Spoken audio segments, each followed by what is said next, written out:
Ok, gente, à medida que todo mundo vai se assentando, nós vamos tratar agora de um segundo aspecto dessa doutrina do pecado, isto é, do entendimento da queda e dos efeitos da queda. E agora eu espero algumas coisas fiquem claras sobre qual o tipo do nosso envolvimento no mundo, no meio de uma sociedade que não ama o Senhor. Quero falar de alguns pontos.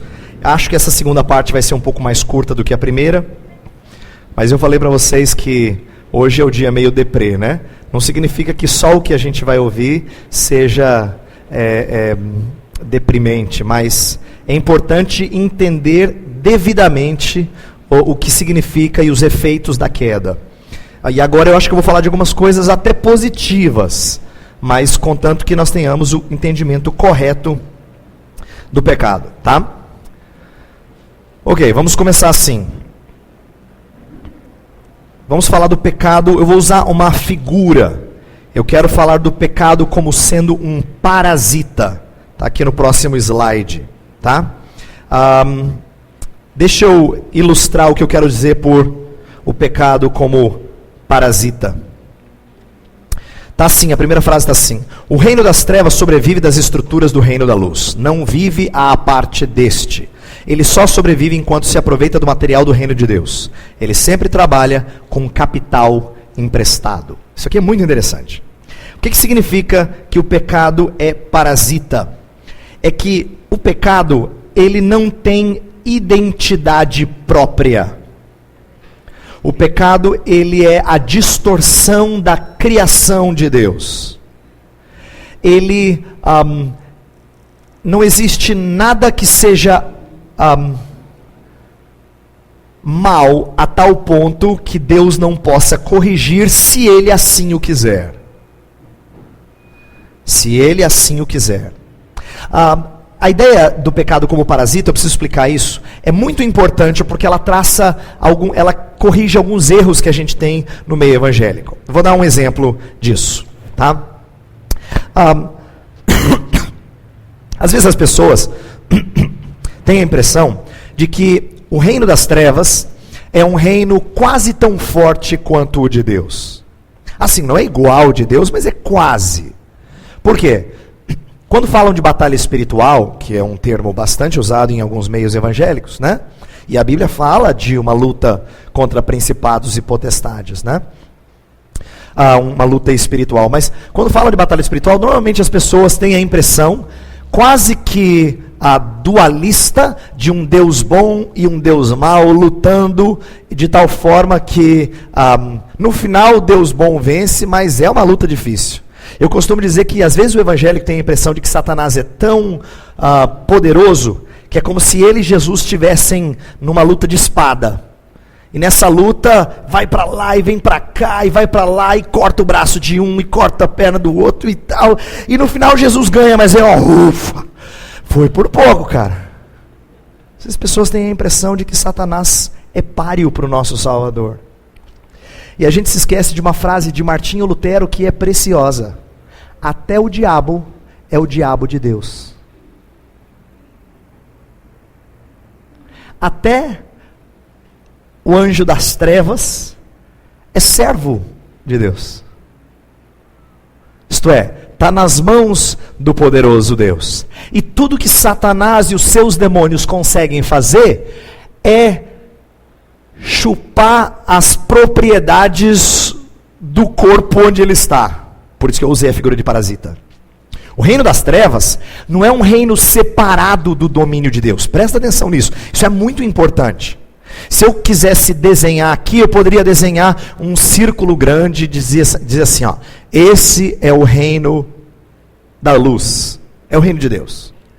E se você fizesse um desenho de um círculo menor desse lado e dissesse assim, esse é o império das trevas, você acabou de criar um dualismo que não é bíblico. Na verdade, o reino das trevas está dentro do reino da luz. Em que sentido? Eu explico. Está dentro do domínio e do controle de Deus. Não é que entrar no reino de Deus significa primeiro passar pelo império das trevas. Não é nesse sentido que eu estou dizendo. Porque às vezes a Bíblia usa reino de Deus de uma forma ampla e às vezes de forma restrita. Por exemplo, às vezes reino de Deus é idêntico à igreja. Adentrar o reino de Deus, nascer de novo e entrar no reino de Deus, significa ser participante dos filhos de Deus. Se tornar um remido de Deus. Fazer parte do corpo de Cristo, a igreja. Mas a Bíblia também dá o sentido em que Deus é rei sobre tudo, sobre toda a terra. E não tem ninguém que escapa do seu controle. Então, nesse sentido mais amplo de reino de Deus, o reino das trevas é um parasita dele. Isto é, ele está ali só se aproveitando das propriedades do domínio de Deus. E eu estou tentando colocar esse primeiro ponto e trabalhá-lo, porque se nós não tivermos esse conceito, a gente vai começar a entender mal como estando de um lado e o bem de outro. Isso só funciona em desenho de criança, né? Criança é assim, minha filha quando assistia algum desenho, alguma coisa, fala assim, papai, esse aí, ele é do bem ou do mal? E esse tipo de definição, assim, limpinha, clara, é muito difícil fazer hoje. Presta atenção. Você se olha no espelho e fala assim, você é do bem ou do mal? Não, eu sou de Cristo. Mas o pecado habita em você. Eu sei que em Cristo você é mais que vencedor. Mas o mal, nesse sentido de fazer aquilo que é mal, ou de ser influenciado por coisas más, não é tão nítido, muitas vezes. Você não se entende. Por que você, amando a Cristo, consegue fazer coisas tão terríveis em certos momentos? Você não entende. Você fica pasmo com esse tipo de luta e de queda para as tentações. Mas o fato do pecado ser um parasita ilustra exatamente como ele reside nas coisas boas que Deus criou. Ele está lá tentando sugar desses nutrientes, se aproveitando, usurpando o que não é dele. Você lembra a tentação de Satanás? Quando ele está diante de Jesus e ele está tentando convencer Jesus de deixar aquele caminho. Aí ele fala assim, todos os reinos eu te darei. Que soberbo, né? Ele está tentando se apropriar de uma coisa que não é dele. Satanás, então, e os demônios acabam fazendo isso. Eles trabalham com capital emprestado. Eu ouvi essa expressão do reverendo Davi Charles Gomes e ela me marcou. Porque isso significa que todas as vezes que as pessoas argumentam com você e tentam mostrar que a sua fé cristã não faz sentido, na verdade é a dela que é incoerente. É dessas pessoas que é incoerente, porque elas trabalham com capital emprestado. Em outras palavras, elas trabalham com alguns aspectos que só a sua fé permite. Vou dar um exemplo. Quando essas pessoas falam sobre liberdade ou altruísmo, são conceitos que até quem é descrente, até um ímpio gosta de falar. O homem ter liberdade, ser altruísta, se doar para o outro. Só que se você tem uma cosmovisão em que não existe Deus, não existe nada fora da caixa. Lembra que a gente falou? Nada fora da caixa. O que vale é o que acontece aqui dentro. E a regra aqui dentro é a sobrevivência do mais apto. Lembra que a gente aprende na escola que evolucionismo tem tudo a ver com a sobrevivência do mais apto, daquele que tem mais habilidades. Se a vida tem a ver com a sobrevivência do mais apto, então altruísmo não faz sentido. E tem alguns autores que falam o absurdo, eles são coerentes, mas considerados malucos, que falam o absurdo de que o altruísmo, na verdade, não é altruísmo pleno, ele sempre é porque você vai ser beneficiado com isso de alguma forma. Mas presta atenção, num contexto egocêntrico em que o que vale é a luta pelo mais apto, você não tem altruísmo. Num contexto em que você já é determinado pelos seus genes a ser o que você é, não tem liberdade. Porque o que muitas vezes esses evolucionistas naturalistas estão dizendo, esses darwinistas estão dizendo, é tentar livrar você de alguns problemas. Então a gente vê até em filme, e isso acontece na vida real, de gente que tenta buscar uma defesa em que ele diz, olha, eu não tive outra saída para cometer esse crime. É porque eu sou programado desse jeito, eu tenho um problema psíquico ou coisa do tipo. Eu sou programado desse jeito, entendeu? Então eu não tenho escolha. Olha só, mas com todo esse contexto aí que eu estou falando de naturalismo darwinista, no dia a dia, todo mundo quer falar de amor, de liberdade, de se doar, de criança esperança, e não sei o que mais, não é? Eles querem falar dessas coisas. Olha que engraçado, na hora de falar contra Deus, vale o evolucionismo darwinista, né? Mas na hora de falar dessas coisas boas, eles tomam capital emprestado. Eles fazem festa com o dinheiro dos outros. Entendeu? Eles falam de coisas bonitas, mas que na verdade não combina com a cosmovisão deles. Ela é tirada de uma outra cosmovisão, que é a base da liberdade humana, do altruísmo e assim por diante. O pecado é assim. Ele é vil, que ele tenta enganar você, mas na verdade ele não tem saída. Porque ele é criado por seres maus. O sistema do pecado, então, para ser atraente, ele tem que trabalhar com capital emprestado. Não é? O mal é distorção do bem, não tem existência própria. Com isso eu estou refletindo uma certa linguagem agostiniana para dizer o seguinte: o mal não tem origem como Deus. Isso é, ele não é sempre eterno, ele não tem uma existência própria. Ele depende de seres que distorcem o que é bom. E é por isso que quando a gente fala de pecado, a gente entende esse aspecto. E aqui a frase que está sublinhada, ela é importante para a gente pensar. O pecado muda a direção, mas não abole a estrutura. O que eu quero dizer com isso? Isso aqui é muito interessante. Eu vou ler uma frase de um dos livros que eu pesquisei para essas palestras. O livro do Albert Walters, ele fala assim: a prostituição não... Escuta só. A prostituição não elimina a bondade da sexualidade humana. A tirania política não pode apagar o caráter divinamente ordenado do Estado. A anarquia e o subjetivismo da arte moderna não podem obliterar a legitimidade criacional da própria arte.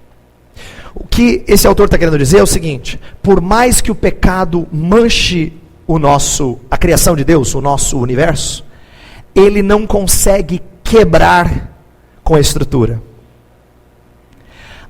Existe direcionamento vil contra Deus? Claro que sim, de todas as coisas.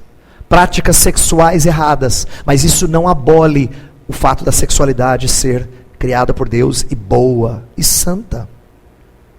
O Estado muitas vezes abusa do seu poder e promove tirania e sujeira, sim, mas isso não abole o fato de que o Estado foi ordenado por Deus. São autoridades colocadas lá por Deus. Romanos capítulo 13. As pessoas podem fazer as artes mais malucas, mas isso não tira o fato daquilo que é belo continuar sendo belo. Porque Deus assim o fez. O ponto é mostrar que pecado, por mais que ele suje, que ele manche, ele não consegue abolir, acabar com a estrutura do que Deus fez. Então, é importante a gente entender isso. Porque por detrás de um universo pecaminoso, né, e está mesmo manchado, existe uma estrutura que Deus preserva, que Ele sustenta.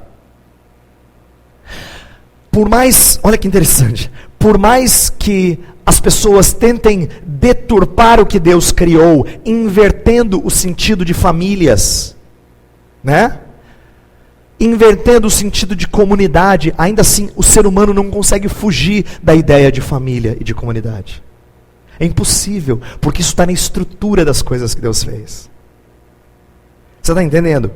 Ele pode até falar de família homossexual, ele pode até falar de uma comunidade de amor livre, mas ele não consegue fugir da ideia de que ele precisa um do outro. O pecado não é capaz de abolir, de acabar, de destruir a estrutura das coisas. O ser humano não deixa de ser um ser social, ele não deixa de ser um ser inteligente, com capacidades, ele não deixa de ser um ser que tem criatividade. Por mais que ele use os instrumentos de Deus erroneamente, ele não acaba com os instrumentos de Deus. Entendeu? Isso é importante para nós falarmos sobre outras coisas que vêm na sequência. A estrutura se refere à ordem da criação, à constituição criacional constante de qualquer coisa, né? A estrutura é aquilo que está na ordem da criação.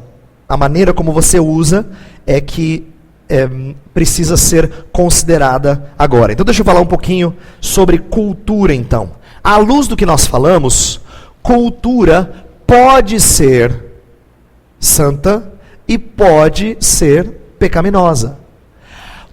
A prática, a habilidade de produzir cultura vem de Deus. A forma como nós direcionamos a habilidade que vem de Deus é que vai determinar a moralidade dela. Isto é, a categoria ética dela, né? Se é boa, se é má, se é santa ou se é pecaminosa. Veja só. Cultura é algo que procede de Deus, contudo, após a queda, o desenvolvimento da cultura começou a acontecer de maneira distorcida e desordenada.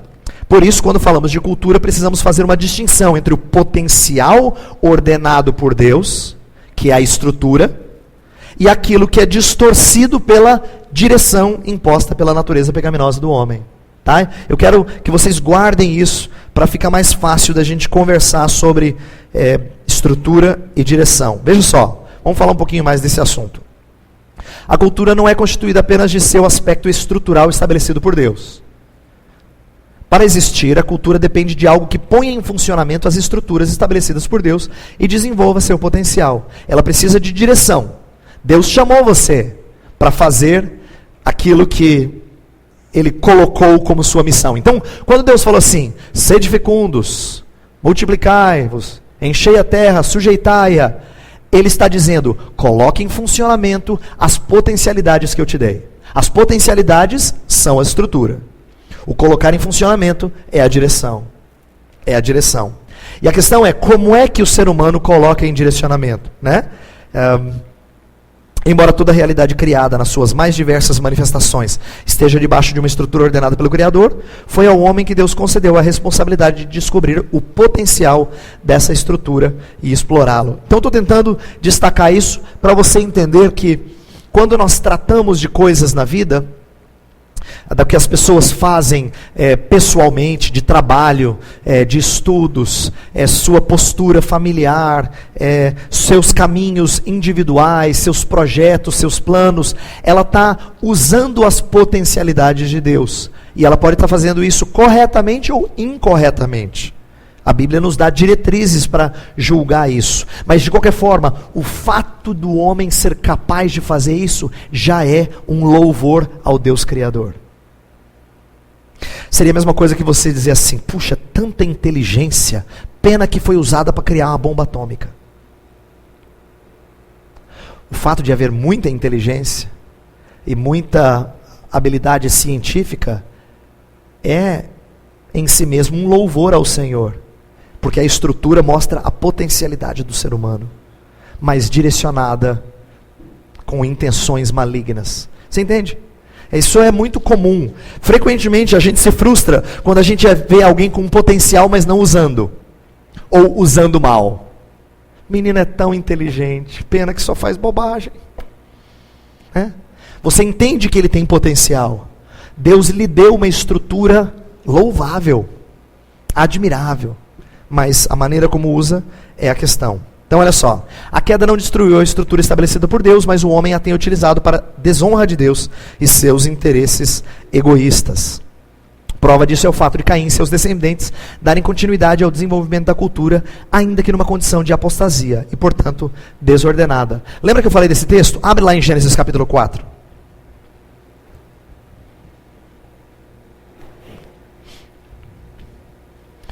Versos 19 a 22. Verso 17 fala que Caim edificou uma cidade. Ele chamou Enoque, o nome de seu filho. Está no verso 17. Aí no 19 fala assim, Lameque tomou para si 2 esposas. O nome de uma era Ada, a outra se chamava Zilá. Ada deu à luz Jabal, este foi o pai dos que habitam em tendas e possuem gado. Então aqui, agricultura, né?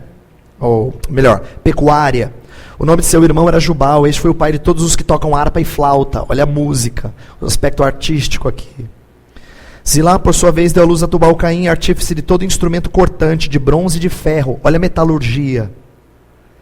A irmã de Tubal-Caim foi Naamá. Mas olha como é que continua a história. E disse Lameque às suas esposas: Adá e Zilá, ouvi-me, vós mulheres de Lameque, escutai o que passa a dizer-vos. Matei um homem porque ele me feriu, e um rapaz porque me pisou. 7 vezes se tomará vingança de Caim, de Lameque, porém, 70 vezes 7. Quer dizer, fala de um contexto de desenvolvimento de uma cidade, do potencial cultural, mas qual é o tipo de gente que habita nessa cidade? Homem assim, vingativo, que fala assim: olha, se alguém matar Caim, será punido 7 vezes mais, pois se alguém mexer comigo, 70 vezes mais. Mostrando que ele é macho, e que quem mexer com ele vai se ver. Quem quiser fazer alguma coisa contra ele, vai se ver. Então, esse espírito de violência vem na sequência da cultura. Interessante isso. Porque você fala assim: olha só, os filhos de Caim, os descendentes de Caim, produzindo isso, aquilo, aquele outro. Mas qual é o contexto dessa produção?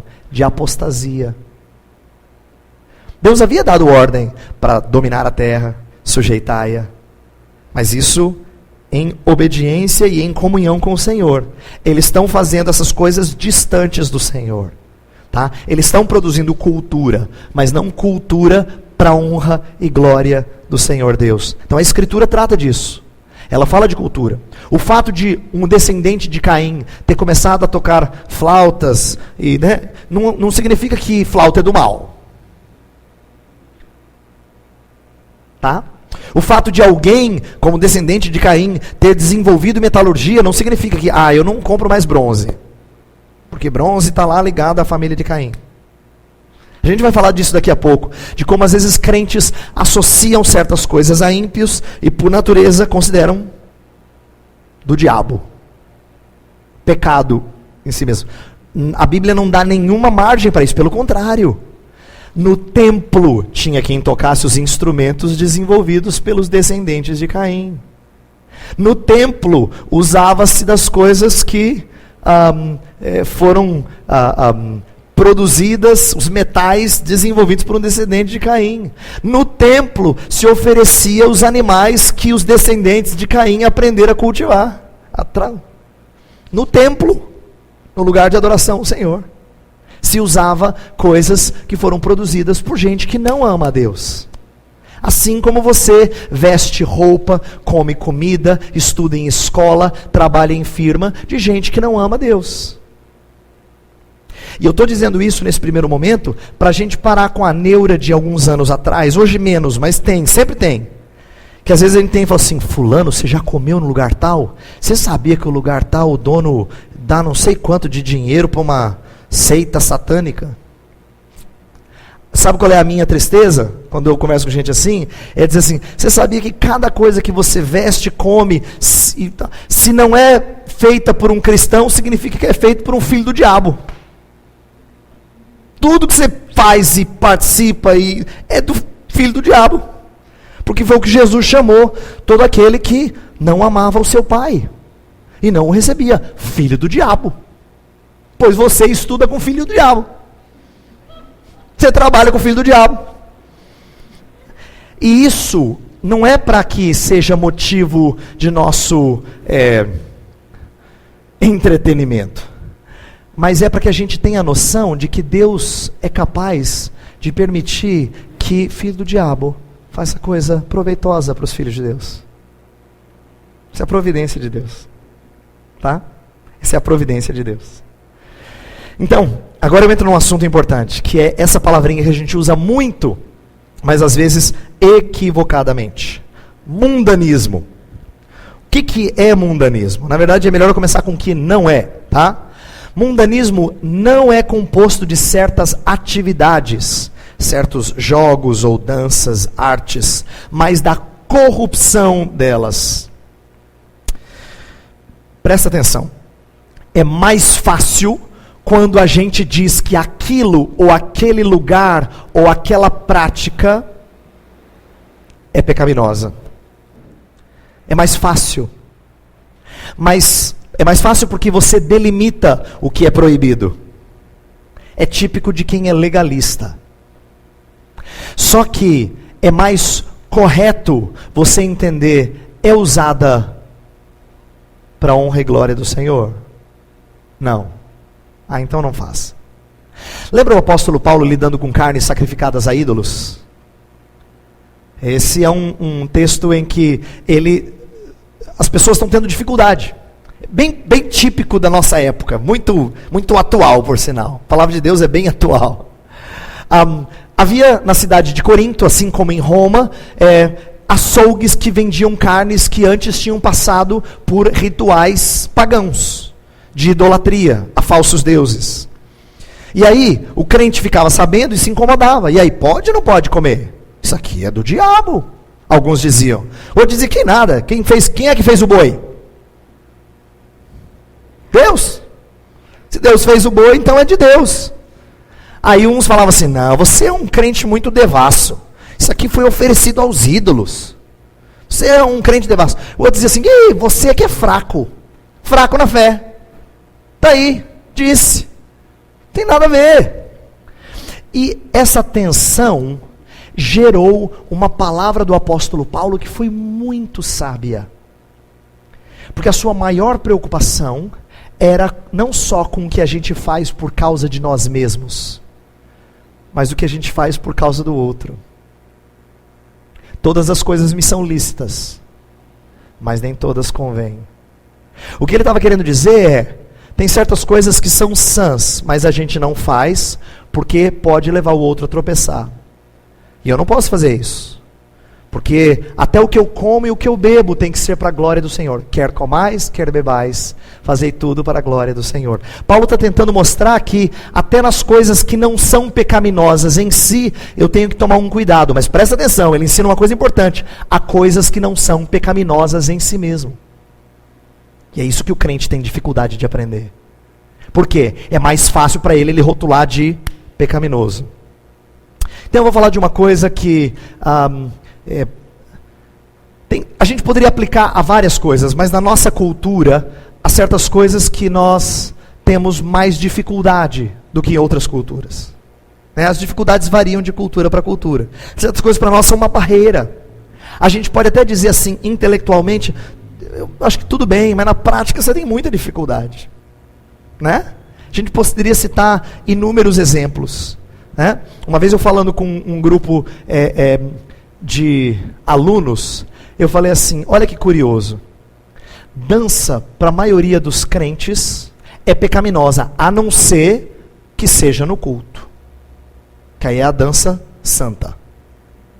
Para muitos evangélicos, essa é santa. Mas se é fora do contexto de culto, pecado. Eu não estou fazendo a apologia a uma cultura tremendamente sexual como a nossa. Isso é um problema. Nós vivemos numa cultura altamente sedutora. Mas o meu ponto é dizer que, se no passado homens de Deus, como Davi, se expressaram com dança, quando vibraram com a chegada da arca, então tem que haver um sentido em que a dança em si mesma não é pecaminosa, mas o mau uso dela é. Então, estou querendo fazer uma distinção entre as coisas em si mesmas e a maneira como elas são utilizadas. Tá?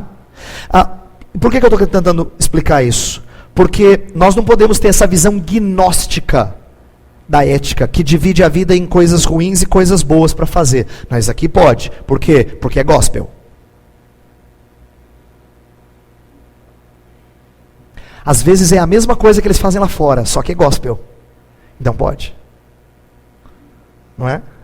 Então, essa divisão, ela é gnóstica. O gnosticismo, ele traçou essa ideia de Deus bom, Deus mau. Tudo aquilo que era material era mau. Aquilo que era espiritual era bom. Então, essa cultura que vem da filosofia grega e foi apropriada pelo gnosticismo, o maior inimigo do cristianismo nos primeiros 2 séculos, né? Isso era uma coisa muito forte, que ficou em alguns. E às vezes a gente tem essa tendência de dividir as coisas entre aquilo que é pecaminoso e aquilo que é santo, por natureza. E aqui, vou falar uma coisa séria, mas importante. A gente devia ter um entendimento de que nem toda música de Deus é de Deus. Verdade. Eu dei essa ilustração, acho que quando eu estava falando numa palestra para fiel de jovens. Eu falei assim, minha filhinha, uma vez estava cantando alguma coisa, ela falou assim, essa música não pode, né, pai? Essa não é de Deus. O que ela quis dizer é, não é de adoração. Mas ela ainda é pequena, ela está aprendendo as coisas. O que ela está entendendo até então é que o que canta na igreja é de Deus. E o que canta fora da igreja não é de Deus. Mas com a idade que ela tem, eu dou um desconto. Na sua idade eu não quero dar desconto. Sabe por quê? Tem coisa que se canta fora da casa de Deus que é de Deus. E tem coisa que se canta dentro da casa de Deus que não é de Deus. Ah, não é mesmo. Mas a gente tem a maneira de dividir dessa forma. De considerar tudo que está na esfera cristã. Isso é ser cego para a influência do pecado. Cego para a influência da queda na vida dos crentes, por exemplo. Na vida e na prática do culto. Vamos ser bem honestos. Quem não se lembra de momentos em que a gente viajou no culto? E pensou em coisas que não são próprias para o culto? E que de repente voltou depois de longa viagem. E disse, Senhor, me ajuda, eu preciso cultuar o Senhor, eu estou aqui para cultuar o Senhor. Se até no momento que deveria ser o mais sagrado da sua semana, você consegue fazer isso? Você consegue macular até o momento que devia ser o mais íntimo com Deus? Como é que a gente não pensa isso das outras coisas? De que músicas podem ser compostas com uma teologia completamente destituída de verdade. Não é? Com coisas que a gente faz no culto que são completamente distantes da verdade de Deus. Coisas supostamente de Deus, mas não são de Deus. Certamente não são de Deus. Essa divisão em compartimentos define o que é secular, não pela sua orientação religiosa ou direção, isto é, obediência ou desobediência às ordenanças de Deus, mas pelo lugar criacional que ocupa. Isso aqui é interessante. Lembra que eu falei que as coisas, as estruturas, elas estão na criação. Estão embutidas na criação, cravadas na criação. É aquilo que eu chamei de ordem criacional. Não é meu termo, eu emprestei de alguém, né? Ordem criacional. Deus ordenou desse jeito. Aí eu dei o exemplo lá da agricultura e tantas outras coisas. Deus ordenou desse jeito. Agora é a maneira como nós usamos o que Deus ordenou que torna pecaminoso. Então, por que isso é importante? Presta atenção. Porque a gente tem que parar de achar que certas coisas são em si mesmas erradas ou não são santas. Eu vou ler uma citação muito boa de um livro chamado A Criação Restaurada. Essa divisão em compartimentos é um grande erro, pois sugere que não há mundanismo na igreja, por exemplo, e que não há santidade na política, ou digamos, no jornalismo. Olha que interessante. Às vezes a gente fala assim, política, a gente até diz assim, político é tudo igual. Aí desperta no coração de muitos de que política não serve. E de que eu só voto porque eu sou obrigado. E de preferência eu voto nulo. Esse é o espírito daquele que já não consegue enxergar que Deus colocou na estrutura homens colocados lá por Deus, divinamente estabelecidos.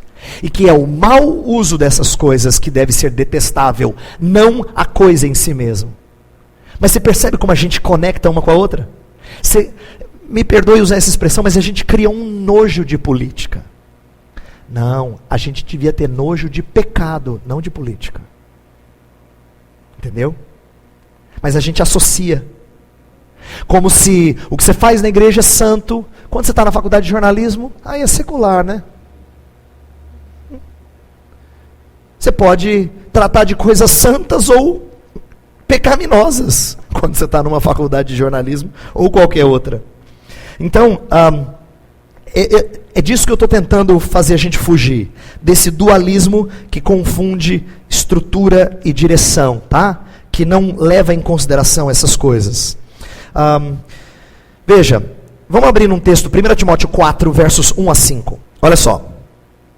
Ora, O Espírito afirma expressamente que nos últimos tempos, alguns apostatarão da fé, por obedecerem a espíritos enganadores e a ensinos de demônios, pela hipocrisia dos que falam mentiras e que têm cauterizado a própria consciência, que proíbem o casamento e exigem a abstinência de alimentos que Deus criou para serem recebidos com ações de graças, pelos fiéis e por quantos conhecem plenamente a verdade.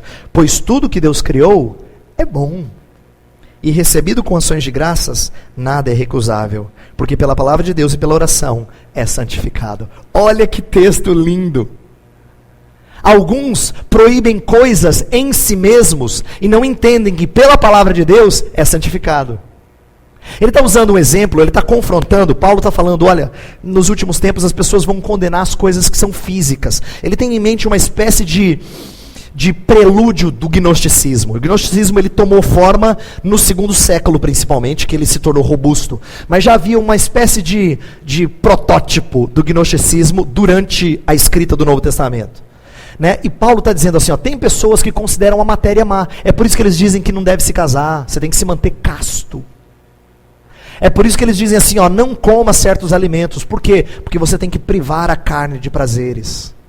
E Paulo está dizendo, quem faz isso está considerando algo mal o que Deus criou, que é bom.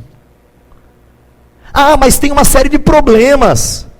Mas pode ser santificado pela palavra. Já pensou se nós começássemos a pensar em tudo assim? Que arte, política, economia, comércio, educação, tudo em si mesmo é bom. Mas se for santificado pela palavra. Que não é ruim por natureza. Porque tudo que Deus criou é bom. Esse texto de Paulo é tremendo, tentando mostrar que haviam pessoas naquela época que estavam condenando certas coisas da estrutura como sendo más. Não é a estrutura que é má, é a direção com que você leva as coisas que Deus criou que pode ser má. Isso é muito importante para a gente entender, tá? Muito sadio, eu quero que você guarde isso. Então, o pecado, e assim, homens no passado entenderam isso errado, até cristãos sérios, quando no tempos bem passados, achavam que de repente o prazer que um homem e uma mulher tinham quando casados, o prazer físico, né, de uma relação sexual, era pecaminoso. Perdendo de vista o fato de que o que Deus criou é bom. É bom. Então o pecado não está em ter prazer nas coisas criadas, mas em usá-las indevidamente.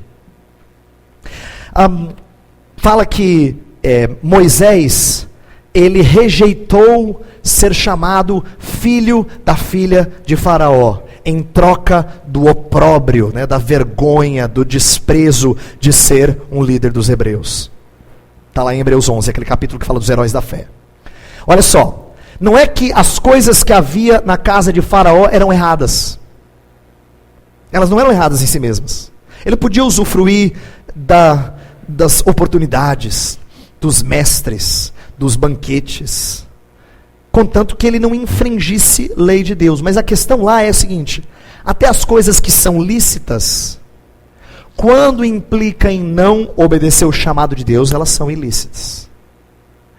Então, o erro não está nas coisas em si mesmo, mas na forma como a gente as usa. E Moisés sabia que aproveitar das coisas da casa de Faraó seria rejeitar o chamado de Deus. Então, não posso fazê-lo. Então é essa divisão que eu gostaria de chamar a sua atenção, para que a gente tenha um conceito mais equilibrado. Eu vou dizer por quê. Porque a maioria de nós diz que alguma coisa está errada, mas a gente tem dificuldade de explicar o porquê. E quando o filho começa a perguntar demais, você fica com vontade de pegar. Esse menino só pergunta por quê o tempo todo. Tá errado, horas. Tem pai que gosta de resolver assim, né? Mãe. Tá errado, menino. Aí ele é desbocado e fala, por quê? Bom, por quê? Porque eu falei que tá errado aí. É mais fácil resolver assim, não é? É mais fácil. De repente você nem sabe por quê. Mas você ouviu falar, alguém te disse, você recebeu isso dos seus pais, é da sua cultura, ou da cultura da igreja, está errado. Por que está errado? Agora, quando um pai consegue extrair das escrituras o porquê está errado, aí mostra que ele tem sabedoria. Quer ver um sinal de imaturidade no meio do povo de Deus?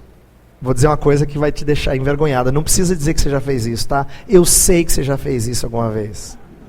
Não precisa dizer. Quando a gente chega no pastor e fala assim: pastor, é pecado? Sabe por quê? Você devia saber que é pecado. Porque quem conhece a palavra do Senhor, e quem se deleita na lei do Senhor de dia e de noite, conhece o que é pecado, o que é lícito e o que não é lícito. Pode ser que às vezes você precise perguntar assim: pastor, eu sei que é lícito, mas convém? Aí requer um pouco mais de sabedoria. Ou, eu sei que não tem nada de errado com isso, pastor, mas é a hora certa. Mas às vezes a nossa fé é tão débil que a gente não sabe nem se pode ou não pode. Então, eu gostaria que nós fôssemos desejosos de crescer na palavra a ponto de saber essas coisas. E de entender por que que não pode. E onde é que está errado o uso das coisas que Deus deu. Por que que é errado? Porque você está tomando uma estrutura que Deus fez e está usando de uma forma que não honra o Senhor. Assim, assim e assim. Então, esse entendimento que eu acho saudável. Quero fechar com isso. Falar um pouquinho da graça comum. A doutrina da graça comum, como eu já mencionei antes, mas eu vou falar um pouquinho mais agora, ela ensina que Deus freia a pecaminosidade do homem. Lembra que eu falei que depravação total não significa o homem ser mau na sua potencialidade máxima. Porque a gente tem aqueles vizinhos gente boa. O que são aqueles vizinhos gente boa? São pessoas que têm potencial de fazer coisas horrendas, mas que Deus freia. Porque quando Deus solta o freio, aí você ouve falar de serial killer, coisa desse tipo. Sabe o que mais me espanta quando eu ouço história dessa natureza? É que quando tem entrevista, assim, com os vizinhos, com quem conhecia, normalmente a história é assim: puxa, era uma pessoa tão normal. Exatamente. É isso que é assustador. Se fosse um monstro, você já sabia que ele ia fazer bobagem, né? Você sabia que ele ia fazer uma coisa horrorosa. Mas não, ele era normal. Mas Deus tirou o freio. E se Deus tirou o freio, a coisa fica feia. Muito feia.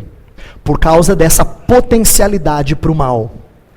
Mas Deus dá evidências na Bíblia de que Ele faz isso com ímpios, que Ele freia. Tem várias histórias, vou mencionar uma só. Várias, mas Abimeleque sonha que não deve se deitar com Sara, esposa de Abraão. E porque ele percebe de Deus que não deveria fazer isso. E ele chega para Abraão e dá uma lição em Abraão. E diz assim: como é que eu poderia fazer uma coisa dessas? E pecar, né? E ser tão mal. Lembra dos marinheiros que estavam com Jonas no barco? Quando a tempestade está acontecendo e Jonas fala que é por causa dele, ele pede para ser jogado fora. Sabe qual é a primeira reação dos marinheiros? É tentar resolver o problema e remar e tal. Eles não querem. Então tá bom. Não, eles têm um pouquinho de índole boa, sabe? Eles não conhecem a Deus. Mas na história, eles estão receosos. Tanto é que quando eles jogam Jonas, eles clamam para que não caia sobre eles esse pecado. Eles têm uma noção do que é decente e do que não é. Assim como outros personagens são usados por Deus para abençoar.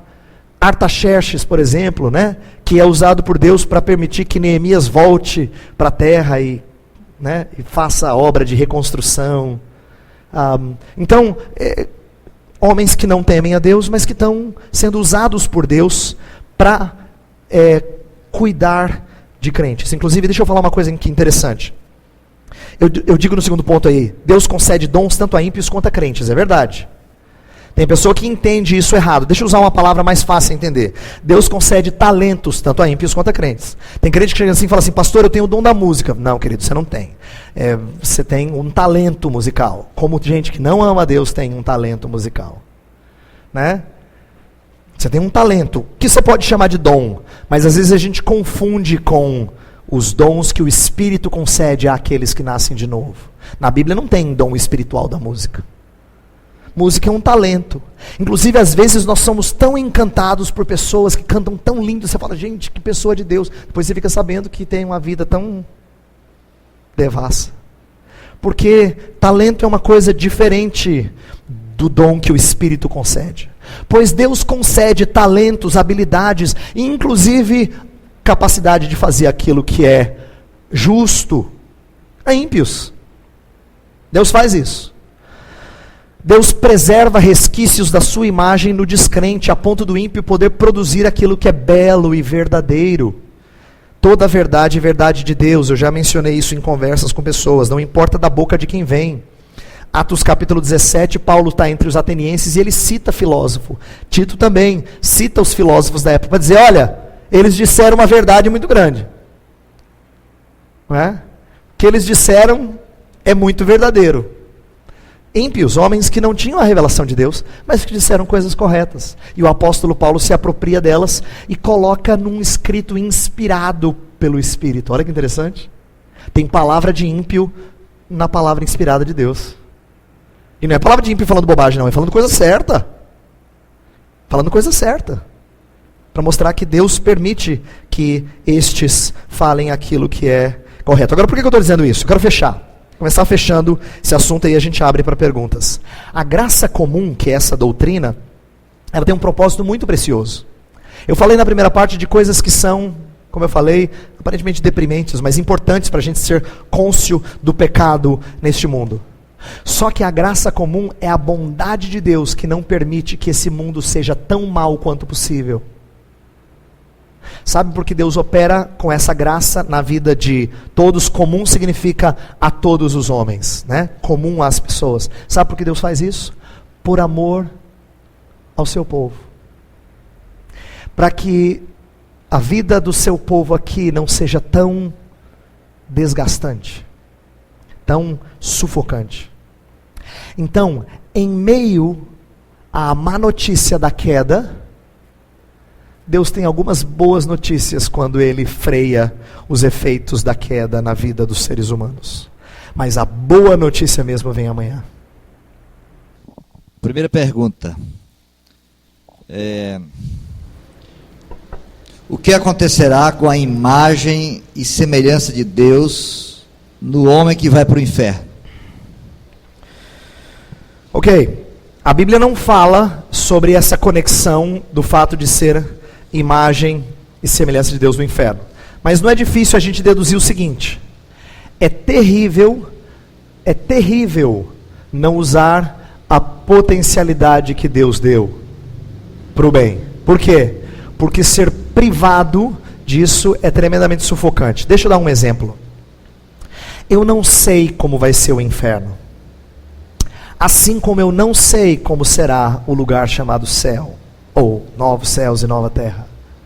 A Bíblia diz que isso é bastante obscuro da gente. A gente não tem muita noção. Teve um homem que subiu ao terceiro céu, e ele viu coisas das quais ele foi proibido de falar. Está lá em 2 Coríntios 12. Quem diz que vai para o céu e vem e conta tudo, errado. Já está errado porque não entendeu o princípio do apóstolo Paulo. Paulo falou assim, eu vi coisas que Deus falou assim, shh. Não é para ninguém saber. Surpresa. O que isso significa? Que eu não tenho como detalhar o que vai acontecer lá, mas eu consigo imaginar quão terrível é não ter a graça comum de Deus dando uma vida mais tranquila aos homens. Porque a Bíblia fala que Deus dá chuvas a ímpios e a crentes. Sol, sementeira, Deus enche o coração deles com fartura e alegria. Imagina Deus tirar todas essas coisas. É como se você tivesse a estrutura e nada preenchendo ela. É tremendamente sufocante, para dar um exemplo, é tremendamente sufocante você ser um ser social que precisa de relacionamento com outros e você ser privado totalmente de qualquer relacionamento. Quando a gente tem um pinguinho disso aqui, a gente já sofre. Muitos chegam ao ponto de tirar a própria vida, porque se sentem distantes de todo mundo. Você imagina você ir para um lugar em que Deus pode aumentar isso em muito? Você ter a potencialidade de relacionar-se com as pessoas e você ser privado disso. Isso é só um exemplo. Eu não sei o que vai acontecer lá. O que eu estou dizendo é, o fato de Deus ter feito você com uma estrutura, significa que você tinha que ir na direção correta. Quando você não vai na direção correta, vai na direção contrária, o seu caminho é terrível. Porque por enquanto Deus te freia, uma hora Ele solta. E se Ele solta, você usa a estrutura que Deus deu para as coisas mais horrendas e mais insatisfatórias da sua vida. É o que acontece com pessoas infelizes, que não têm a Cristo. Então um ponto é dizer, elas não deixam de ter as potencialidades de Deus. Elas só usam para aquilo que é mal, para a infelicidade, para a tristeza e a angústia delas. Próxima pergunta, pastor. Tem uma pergunta aqui que eu nem entendi. Se o senhor não entendeu, eu também não vou entender não, pastor. Vai ser difícil até de fazer, mas foi outra aqui. Não, mas tem outra aqui. Sobre a soberania das esferas, onde cada esfera é soberana em seus limites. A igreja, como esfera, não se tornaria influenciadora das ações das outras? Como ficaria a soberania das esferas assim? Ok. Quando a igreja, ela ensina o seu povo a fazer alguma coisa, ela influencia sim. Quando eu digo influencia, ela ensina a conduta de alguém dentro de outras esferas. Mas o que eu quis dizer com elas separadas é o seguinte: a igreja não deveria ir para sua casa e fazer o papel seu de pai ou de mãe. A igreja não devia tomar o poder do judiciário e dizer, é nós que vamos julgar aqui agora. Ela pode muito bem nortear como é que você se porta no poder judiciário ou na sua casa com os seus filhos, mas ela não deve ir lá fazer. Isso é entrar na esfera e acabar quebrando com essa soberania das esferas. Mas o papel dela é instruir como se vive nas esferas. Porque é isso que Deus nos dá na sua palavra. Como se vive de maneira agradável a Deus em cada uma das esferas. É o que a gente está tentando fazer aqui. Ainda que pouquinho nessa semana. Tá? Próxima, pastor. Não sei se tem tempo. A última. O senhor falou muito ontem sobre como o homem serve a Deus com suas atividades e o desejo de servir integralmente a Deus. Como diferenciar esse desejo e o chamado para o ministério? Ok. Vamos falar um pouquinho de chamado para o ministério, vai.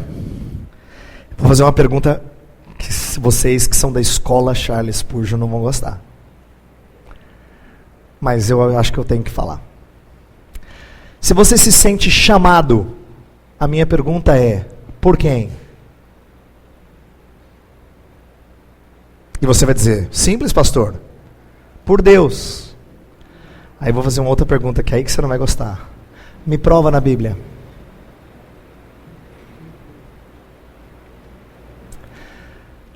Na Escritura, no Novo Testamento, você tem dois usos da palavra chamado.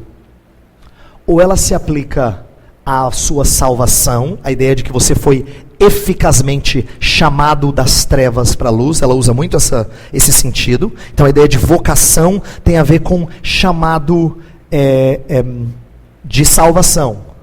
Mas ela tem um outro sentido, em que apóstolos foram chamados por Deus. Paulo fala assim, apóstolo chamado por Deus. Só que apóstolos foram chamados diretamente por Deus.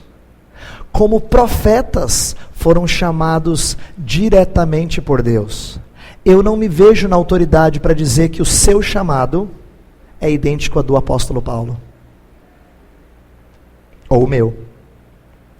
Mas pastor, e aquela experiência que eu tive?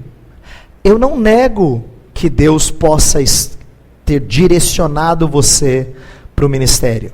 Mas agora vem o ensino que eu prefiro. Quando eu perguntar assim, chamado por quem? Você deveria dizer assim, pastor, pela igreja de Cristo. Porque quando a igreja reconhece que você tem os dons do Espírito para aquilo, então você está no lugar certo. Mas ai de você, se a igreja pensa o contrário, mas você diz, mas Deus me chamou. Mas Deus me chamou, estava lá no quarto. Foi um momento lindo de oração. Mas Deus me chamou, horas. Se a igreja de Cristo não reconhece você como sendo uma pessoa habilitada para ensinar a palavra de Deus, a quem Deus deu uma capacidade de fazer com que a palavra de Deus se torne clara para as pessoas, elas sejam edificadas pelo seu trabalho. Se a igreja não reconheceu isso, você ainda não tem lugar no ministério.